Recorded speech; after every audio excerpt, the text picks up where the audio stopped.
Hello, welcome to another episode of Pub Football with Miles and Jimmy. I'm Miles. This very, very warmly dressed man is Jimmy. Going through the Premier League fixtures from the weekend. I think it's the 10th weekend of football. Is it 10 games? Yeah, sounds about right. Match week 10. We do it while we have a couple of beers. There was loads of good games this weekend and some big results. Friday night was incredible. Ooh, yeah. Southampton 0, Leicester 9 at St Mary's. Unbelievable game. On Saturday's games, Man City beat Aston Villa 3-0 in the early kickoff. Then we went to the 3 o'clocks. Brighton 3, Everton 2, controversial at the Amex. The Amex, yeah. Watford with a 0-0 draw at home to Bournemouth. West Ham 1, Sheffield United 1. And the 5:30 kickoff on Saturday was a Burnley loss 2 against 4 for Chelsea, which is a really weird way of saying it. 4-2 Chelsea is what I was trying to say. On Sunday, 1-1 Newcastle Wolves in the early kickoff at 12:30, and then there were 3 games at 4:30. 3 big games as well. Arsenal 2, Palace 2, Liverpool beating Tottenham 2-1, and Norwich losing to Man United 3-1. Starting at the start of the weekend, like we always do, on Friday night, 9-0. Seems like a long time ago, mate. It really does. Yeah, we went to the pub to watch the majority of it, and it was an absolute mauling, wasn't it? Yeah, and I've been saying, as much as Leicester were fantastic, don't get me wrong, Leicester was superb, Southampton were pathetic. I think it's a bit about game management, isn't it? You get to sort of 4 and 5 and just go, right, shut up shop, we're done. No, it wasn't even that. And like House and Hootle came out and took the responsibility. And so we should. No, I don't think so, because I think the players stopped running, they stopped working, they stopped trying. Like, the thing is, they were down to 10 men, yes. So they'd gone 1-0 down, I think, and then it was a red card to Ryan Bertrand. Yeah. And with 10 men, the one thing you can still do is defend, because you can still have your 2 banks of 4 or leave no one up front. Well, they couldn't. Sit in. Yeah. But that's the point. They just didn't. There were so many gaps. They didn't bother. And I don't think it was House and Hootle. I think the players need to take responsibility, because I think they were shocking. Yeah, there was a lot of space all around the park, wasn't there? It just seemed like a pass beyond the lines was such an easy thing to do. It's like, every time Leicester came forward, I thought they were going to score. Yeah, and Wilfred Ndidi was beating 3 players in midfield by himself. Yeah. And that's not a manager's fault. No, and it's not great from Southampton, is it? I'm shocked he's still in a job. That's a massive result. I'm not, because I do think it was the players, not the manager. I think that you look at that, and like we both said, you just write that off. I wouldn't even have reviewed the game. I wouldn't have watched it back. No, you move on. And obviously they played last night, which we won't really mention too much. But yeah, they lost 3-1 to better City. account, yeah. And they'll come again. As for Leicester, they really do look like one of the top teams. I love the way they kept going. Most teams would have gone, right, 4-5, well, job done.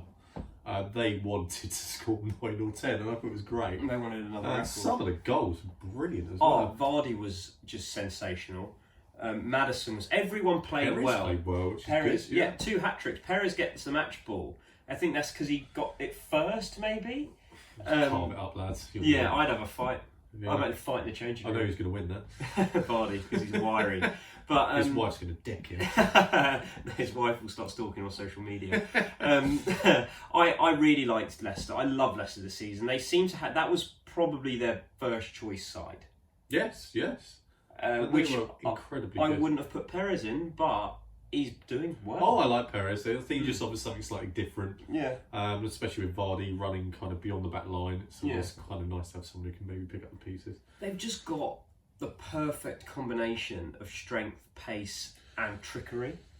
And they've got that winning formula at the moment, haven't they? Yeah. They look very good, apart from who they lose to United away, where they probably should have got something. Yeah. They've been very good apart from that.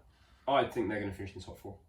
Yeah, 100% at the moment. Yeah. And even if Spurs were playing well and Arsenal were playing well, and United were playing near. well, I think that Leicester... I think they're the third best team in the league by miles. I think that they could... I think that they're the team that could actually go and match City and Liverpool next season if they keep these players together and bring in a couple of extras.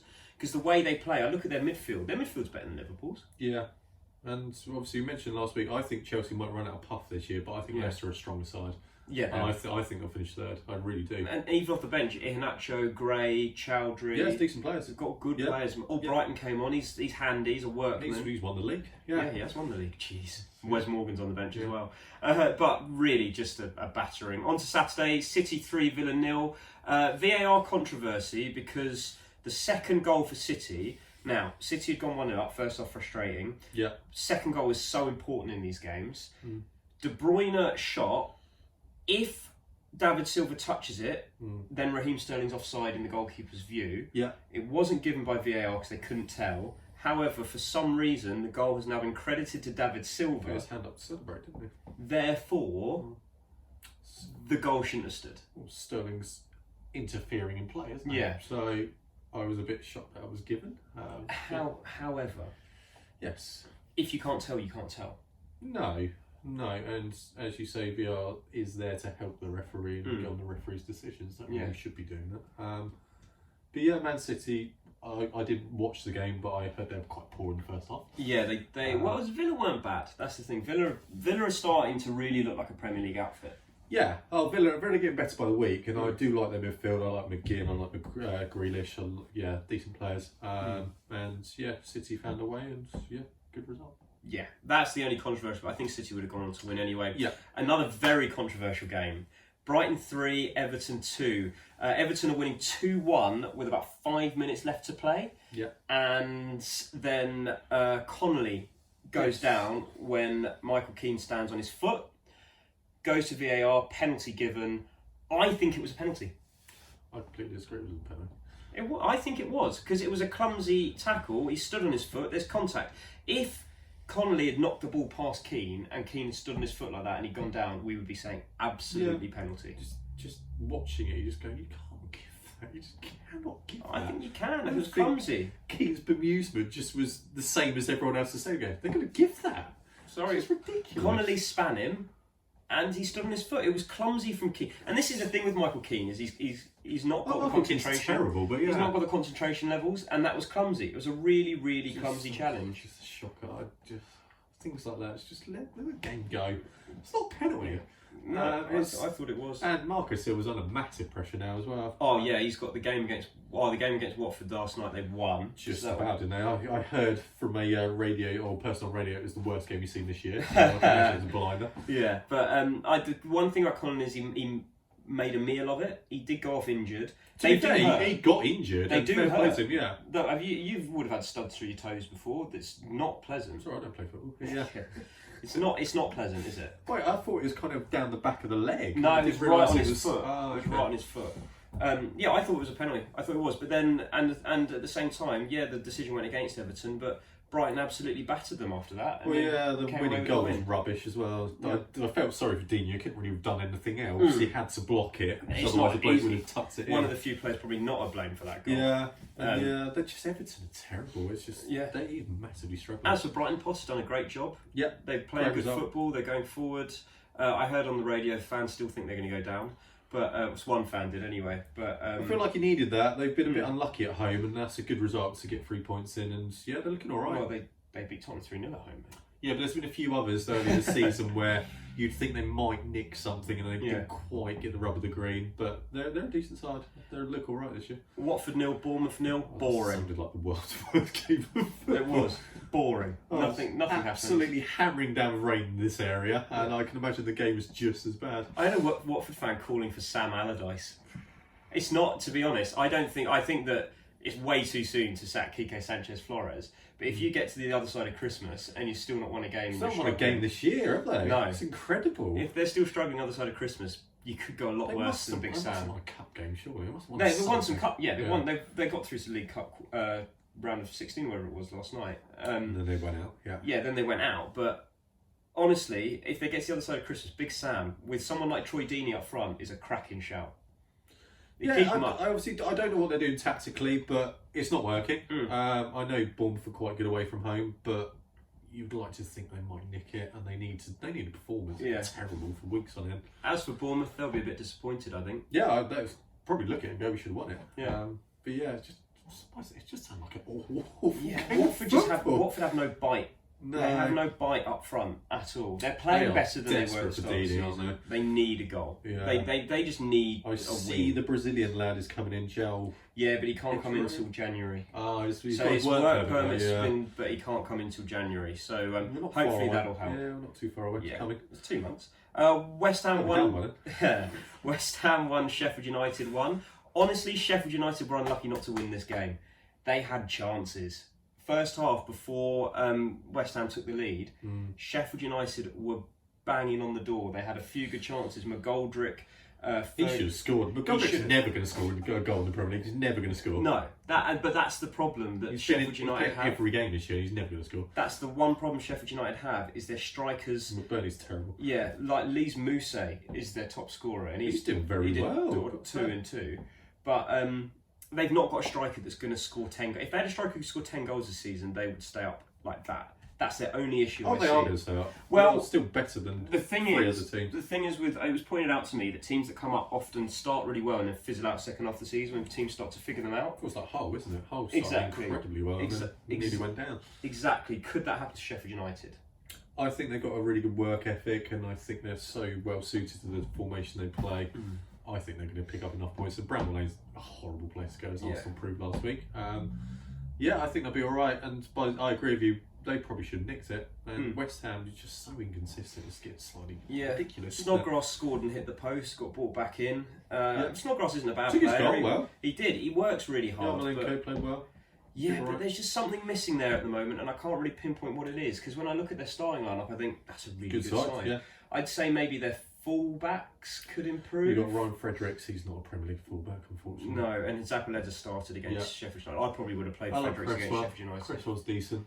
I probably would have started Fredericks against Sheffield United, put them on the back foot. Yeah. But they played Zabaleta.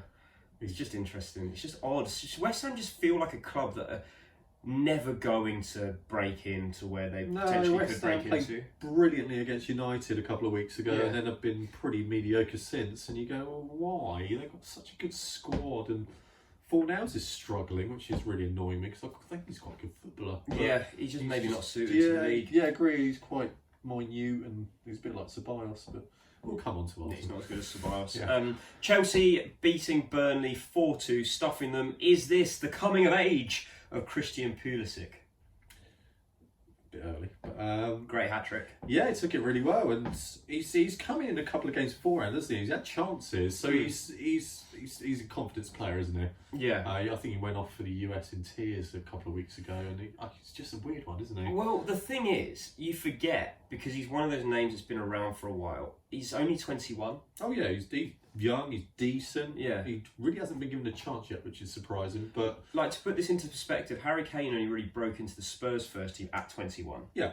I think you need those years to kind of acclimatise and figure out where you are in the game. And I think he's going to be a handy player. Oh yeah, 100%. All 3 goals were very good finishes. The header was great. The first one was superb. First one was great. Yeah, agreed. Everything he did was effective in the game, wasn't it? Yeah. So, and yeah, I was shocked Chelsea won that game. I had Burnley to win all day. Yeah, so did I. But I would be a little bit worried before Chelsea how easily Burnley scored their goals at the end. Yeah, and to be fair, before that, Barnes should have scored. He could have made it. Probably maybe 1-0, 1-0. Yeah, he missed an absolute sitter. Yes, he did.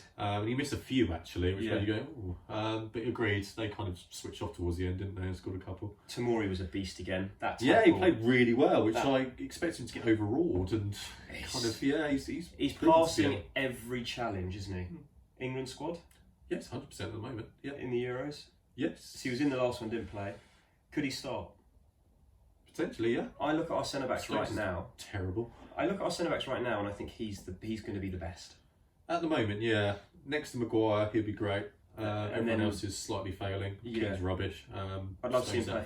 I'd love to see him play next to Gomez for going forward, but Gomez needs to get a game. Linked with Arsenal and Spurs, actually. Who's that? Gomez. Oh, I would go and I'd drive up to Liverpool now to go and get him. Really would. Burnley will be disappointed that they conceded 4 goals at home, so that's not something that you really associate them with. No, not at all. I was quite shocked by the score when I saw it. I was like, what? Yeah, it's a weird one, but he, as you said, he took his goals really well. He took them early as well, which made you go, oh my God, I didn't expect him to score. And yeah, they look really good, Chelsea. It's slightly ominous, isn't it? The thing I liked about Pulisic is that he ran at them. Oh yeah. He didn't pass it off with a simple pass, which too many players do these days. Oh yeah, both players annoy me. Yeah, they stop at like the edge of the D in the sense, or the edge of the corner of the box, and then go right and play it back again. Both his first 2 were from driving. Yeah. Driving runs and actually having the confidence, and if he keeps doing that, he'll score a lot of goals this season. Chelsea for the top 4, I think they'll be the 4th club. Early days, yeah. I don't see them fizzling. I think Lampard's doing a great job. I think he knows what it takes. You forget that they've actually got quite good squad depth. They've got Loftus-Cheek coming back in. I get that. Come I back. just be careful, because I feel like in February we might be saying they'll be struggling to get in the top 4. They've got things and they're spreading the goals around as well, which is always helpful. I think we've got both of our teams who will improve. And United, you're never sure what you're going to get from. Yeah. And Leicester are flying. So, yeah, be careful, yeah. So, early days. Sunday, 12:30, Newcastle and Wolves 1-1. Fair result, I think. Newcastle would probably be a little bit more disappointed. They're looking very good. I watched the majority of this game, and to be fair to Newcastle, they're very good. Yeah. Wolves coming off the Europa League, though. Yeah, agreed. Almiron, again, is desperate for a goal, bless him. He's doing everything but scoring. He had a couple of chances. Just needs to score a goal, and I think he could absolutely explode. But yeah, Newcastle did really well. They just set up with their shape, don't they? They don't really do a lot, but they're quite effective. Longstaff's doing well. Sean getting sent off this week for a reckless tackle. Yeah. I asked a Liverpool fan on Love Sport whether he liked to see that side of the game in regards to you don't get those players much anymore that will go for a tackle, because when you get them right, it puts the crowd on their feet. A goal and a big tackle, they're the two things that get the crowd on their feet. Maybe a really, really good save. He obviously needs to temper it a bit because he got it completely wrong. Yeah, but I think football's changed, isn't it? You can't do that anymore. But do you like to see that fighting, battling attitude, especially in a team that are going to be fighting relegation? We love like the North London derbies when someone absolutely slides into someone, takes the ball, takes the man. Everyone loves it, and especially up in Newcastle. If you do that in a home game early doors against a big side, the fans are going to be right behind you. This season they need to build around those Longstaff brothers. 100%. There's potentially a spine there. But my problem is the rest of the team are absolutely rubbish. Jolinton I don't rate. No. I really like Andy Carroll, he just needs to stay fit. Yeah, I would look to try. I'd go all out to get Giroud up there. Really great signing. Yeah. He's been linked with Leon, I think. He'll go somewhere decent, but I would go all out because you need someone like that. It'd be great. You think he'll go up to the North East though? The reason he went to Chelsea because he loves London. Give him enough money, he'll go there. That's true. It was a good result for both teams. I think Wolves coming off the Europa League, Newcastle every point's a good point this season. Yeah, agreed. Point in the right direction. They'll be a little bit more disappointed though. Yes. Right, first 4 o'clock game, very very big moment. Arsenal go 2-0 up from the centre halves. Yeah. And then Palace bring it back to 2-2. Socrates goal disallowed. That's the first thing I want to talk about. The VAR decision on Socrates' goal. What do you think? I didn't watch the game. Have you seen it? I haven't seen it. No. Brilliant. Okay, well, from what I can tell, describe what happened to me. From what I can tell, the ball's gone in. Chambers Callum Chambers. It was 50-50. Yeah. It could have been a foul either way. They've taken the goal off for it. That's what I'm taking it as. Okay. But Arsenal fans are claiming that Chambers was fouled. So this was the melee that Chambers was involved in. I've seen Chambers that. was the one fouled. He was the one fouled. There you go. So you have seen 100%. it. I had no idea what you're talking about for a minute. There's like 3 Palace players around Chambers, and he clearly got fouled. Yeah. And why the hell was this not a penalty? And we're Lineker's not happy about it. Just go to the bloody monitor as well. There's a monitor. Just go and look at it. It's just. I watched the Rugby World Cup semi-final on Saturday. So All Blacks England. I think that we need to use VAR the same way that they use the touch judge for the TMO, whatever it's called, TMO, for one incident that I saw that I thought that's exactly how you should use it. Yeah. It was when, I think it was Slade, went over the top and maybe didn't use his arms on Sibu Reese. Yeah. So the way that Nigel Owens went to the TMO was, I just want to rule this out. I just want your opinion. He watched it on the screen, and then he said to the TMO, what do you think? This is my opinion. He's tried to use his arms. It's just bounced off someone, so it's completely fair. We'll play on. And the TMO just went back and said, yeah, I agree with that. But for other decisions, the TMO went, this is my opinion. Yeah. And then Nigel Owens made the decision. Does that make sense? Yeah, it's the referee's call, isn't it? What let's be honest. VAR should be used for is a quick check in the ref's ear, just to say, you might want to have another look at that. Then he goes to the monitor. I wouldn't even have that little monitor. I think that's too practical. Have it on the screen. Because the ref gave a penalty, didn't he? Did he give a penalty? What, to Arsenal? Yeah. No. Oh, no, the goal just stood, disallowed. is it? No, disallowed the goal. Disallowed the goal, wow. Disallowed Soxy's goal. Oh, God, okay. This is the way VAR should be. Either use the screen, but then everyone else can see what they're doing on the big screen as well, and you can hear what they're saying, because players won't be around them when they're at that little box. That's absolutely fine. So you can hear what they're saying, and actually the conversation. But the referee, every VAR decision should be the ref looking at it and making the decision. Yeah, 100%. But they just get a second chance at it and a couple of different angles. I feel like the fact it's now been really highlighted means every game now everyone's going to go to the screen. They have to. But that's the thing. I think it should be the refs. It's the refs, the one on the field, who has to take the fall for it. Yeah. And we should hear. They should also be using qualified Premier League referees in the VAR suite. So it should be people like. It'd be a great place for people like Graham Poll.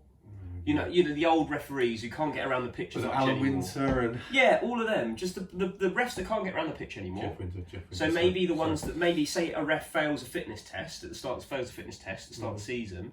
They say to him, right, you can either not do anything, or you can come and be one of our VAR referees. So they're a qualified Premier League referee, and we know who they are. Yeah. They get named, like in rugby. The TMO gets named. Yeah.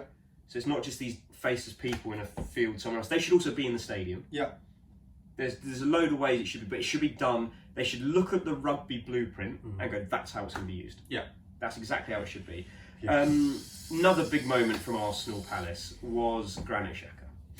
Yes. So from what I can see, he's been booed by the Arsenal fans. He's coming off, and he's flipped out, and he's reacted, and it's been shocking. Now, he's getting a lot of stick, and some people are saying the Arsenal fans shouldn't have booed. Were they booing because he started to walk off at 2-2 instead of running off to the sideline? Yeah, there are obviously several issues with this, aren't there? Firstly, he should be Arsenal captain. I don't understand why he is. Yeah. I feel like Emery's slightly. I don't think Emery's good enough. No, he's not good enough, No. and there's a human aspect as well, isn't there? You don't. It's just like don't boo him, but like as you say, run off, accept it, go and sit down, and get on with it. We're drawing 2-2 and we're 2-0 up. Just sit down, shut up, get on with it. If he runs, I don't think he gets booed. Exactly. And I think there was a bit of a cheer when he got subbed. Oh, of course. But let's be honest, he's not been great. No. And to be a captain of a team to come off proves you're not good enough.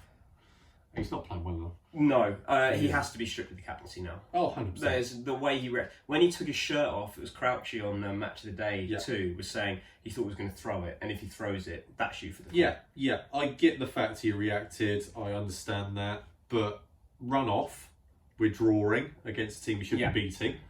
Don't get aggy. Just get on with it. Apparently he left the ground up before the final whistle as well. And if he did, he's in massive trouble. I personally don't think he'll play for Arsenal again. You don't think he'll ever play again? No. If you've got any sense, you don't. Yeah, but Emery's not got the balls. For me, Emery's in massive trouble now. Because that's highlighted the fact he can't pick a captain. No. We don't have many leaders in that squad as it is. And also Mesut Ozil's playing tonight, and it just backfires on everything he's done so far this year. Well, he needs to bring him back in because he needs to do something to get the fans on side. Well, and it also deflects away from the Xhaka incident as well, isn't it? To bring him back in and go, oh, here he is. Yeah, and Arsenal Fan TV going off again was brilliant. Oh, it's classic. But one thing I did see, which is just ridiculous, was Pierre-Emerick Aubameyang was at red lights and he was getting abused because I think he couldn't sign an autograph, but he was at a red light. It wasn't like he was putting out the ground and they're abusing him. Yeah. Arsenal fans really aren't doing themselves any favours at the moment. As an Arsenal fan, I'm slightly embarrassed by some of our fans. It is really embarrassing. I don't like Xhaka like most of our fans, but when he puts on that shirt and plays for the Arsenal, just back him. Yeah. I get why we got a bit aggy. He should be in the squad, and I completely agree with everyone. But he plays for Arsenal. He's trying his best, and if he's not good enough, he's not good enough. He does put a shift in. That's the one thing he does do. But he's been put in a position of captaincy by our manager, who's not good enough either. And his discipline record is terrible. He should never have been given the captaincy. And Emery's under massive, massive pressure. The one thing you can't take away from Xhaka is when he does play, he tries. Oh, of course he does. Yeah, I completely agree with that. For me, he's just not good enough. Exactly, but I take a player who tries who's not good enough. Yeah, agreed. Over a player who's good enough but doesn't try and doesn't play well enough every day. And obviously, we're playing tonight. We'll see what happens. It doesn't really make a blind bit of difference. Yeah. But the game, the weekend, we've got Wolves at home. Could be a bit toxic. It could be. Who's your captain then? Bellerin. And you're bringing back in now. Yeah, he's playing tonight. Yeah. I would also get him back in on Saturday. He's quite popular with the fans. Sunday, sorry, he's quite popular with the fans. Just calm everything down. Arsenal fans get way too involved. Just chill. We're still doing all right. We're still in quite a good position. We're just not playing very well. Yeah. And if I would go and get Mourinho. I really would. He's there. Let's go and get a top class manager who will sort out our back four, stop conceding stupid goals, and we can build from there. We're always going to score. Yeah. It's just sorting out the back line. Right, moving on to the other side of North London. Spurs losing 2-1 to Liverpool at Anfield, Dream start. I could not believe it. I was all over the place. I was jumping around. It was a great move. Sissoko broke through the middle. Son hit the bar. Great finish from Kane, instinctive. Yeah, very well. After that, we sat back. However, Son goes round the keeper and hits the bar. He scores that. Of the game, wasn't it? He scores that. I think we might have gone on to win. Oh, 100%. That was the turning point. Yeah. The way he just went past the keeper, I was like, he's going to score. Yeah. And then, it's like, oh no, here we go. Right, I spoke to someone who was really angry after the game because I said, you know what, I'm more upset than angry. I was just gutted because the one thing I felt was that Spurs showed up for the first time, really, in a while in the Premier League, properly. Against Watford, they didn't really show up. I know there were a few players. Eriksen did nothing. Ali didn't have a great game, and then the fullbacks were terrible. But in terms of the spine of that side, there was effort. Do you think you showed up? I think we were better. I think you did the classic thing of scoring early, thinking, well, that's good. And then just settled. But I think we defended better. Oh, you did. Weren't I'll so give this you is that. what I mean. Yeah. People put the effort in.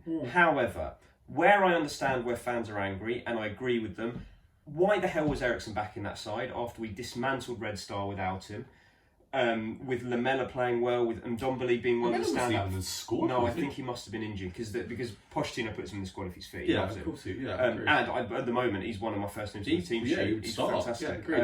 Ndombele on the bench, I didn't understand that with Eriksen playing because Ndombele was great in midweek. When he came on, he made a difference. He did way more. Gazzaniga set up more chances than Eriksen in that game. I'm shocked Eriksen still plays. I don't understand why. He does nothing. I don't get it. Absolutely nothing. Dele Alli does more than him, and Dele Alli's not doing a lot. Yeah. Eriksen is a complete passenger. He is, yeah. He's a complete passenger. His passing's bad. He's losing the ball. He's not doing enough. Obviously you scored early doors, but the first bit of play, that ball he tried to pin, went nowhere near it just dribbled into the middle. Wow. It was dreadful. That was so poor. And the fullbacks are terrible. The fullbacks are terrible. I would be starting Ben Davies over Danny Rose at this point. Aurier is the biggest liability in the Premier League at the moment. Yeah, unbelievable. The penalty was stupid. Why he went to ground in the first place? Don't understand. Got up, clear penalty because Mane. Clever from Mane, but he's given Mane the opportunity to nick in front of him, and then he's given the ref a decision to make by just kicking his legs out. Yeah, it was stupid. He is stupid, and I never want to see him play for Spurs again.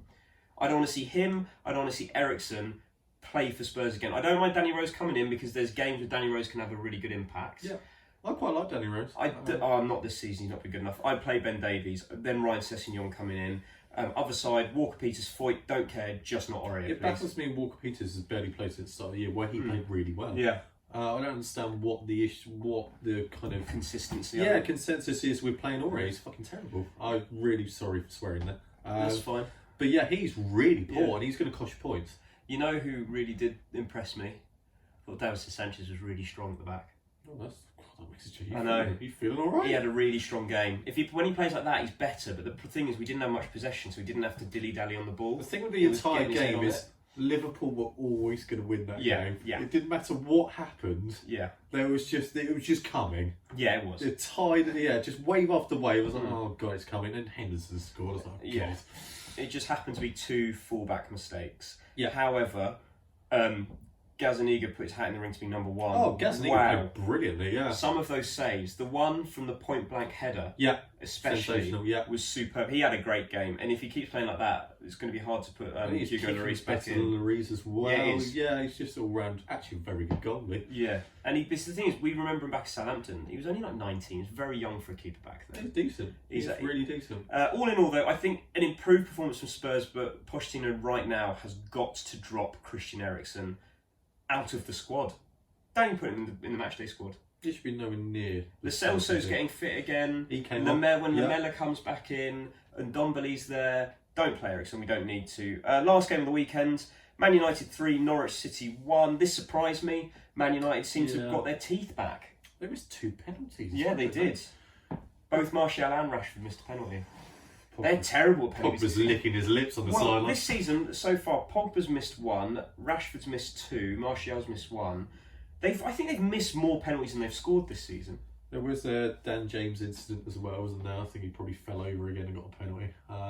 He seems to fall over every game at the moment. He's very quick, so it's difficult with those quick players. He's quick and slight, isn't he? Which means so that any even touch, I get that. And if it's one of those things where it's hard to distinguish a dive sometimes, because if he's running and he thinks the contact's coming and he looks to try and stop himself from getting hurt by putting his leg out a bit, that's enough for someone going that quickly to go down. Yeah. So it's difficult, but I don't like to see diving. So hopefully it's not. I don't. It's one of those ones. Just because he's British, I don't think he's a diver at all. No. I just think, like as you say, he's anticipating what might happen, and we do that. Yeah. Even at rubbish level, you assume you're going to get absolutely taken out. So you put your body in the right position to get it. Yeah, absolutely.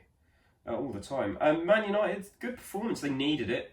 Christ, they needed it. 2 away wins on the bounce. Yeah. Solskjaer must be loving life. He'll be there for 10 more years. Solskjaer's at the wheel. Yeah. As for Norwich, that's disappointing. I was a bit shocked at the scoreline. I did see it come up and went, really? Yeah. But Norwich is still struggling with injuries, aren't they? Really badly at the back line. And I think that's going to send them down. Yeah. I think they're going to go. I think Norwich, Newcastle, and Southampton are going to go down. I think we've got past kind of, in a sense, like the honeymoon period of the Premier League for them, where you suddenly go, well, now they're starting to really struggle. They had a couple of good results, and you go, oh, that's good. And they are struggling. And I don't know who they got next, but I'm sure they'll lose. And we go on to next week. But actually, in the middle of the season, let's do a table prediction episode. Yeah. We do the end of the year table. But right now, I think Norwich, Newcastle, Southampton go down. Yeah, I agree with 2 of them. I can't think of anyone else who's bad. So exactly. Yeah. All right, that was another episode of Pub Foot with Miles and Jimmy. Watford are going to go down. I just see them finishing. I just see them straight up.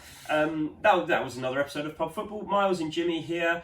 We'll be back on Friday night to look at this weekend's Premier League fixtures. I know we haven't really done the Carabao Cup, but we'll do it when it gets to the final, maybe the semis. We'll talk about fair play to Oxford, fair play. And Colchester. Yeah, they're in the cause. That's enough of the EFL Cup. All right, that was that. One thing left to say. Cheers. Cheers.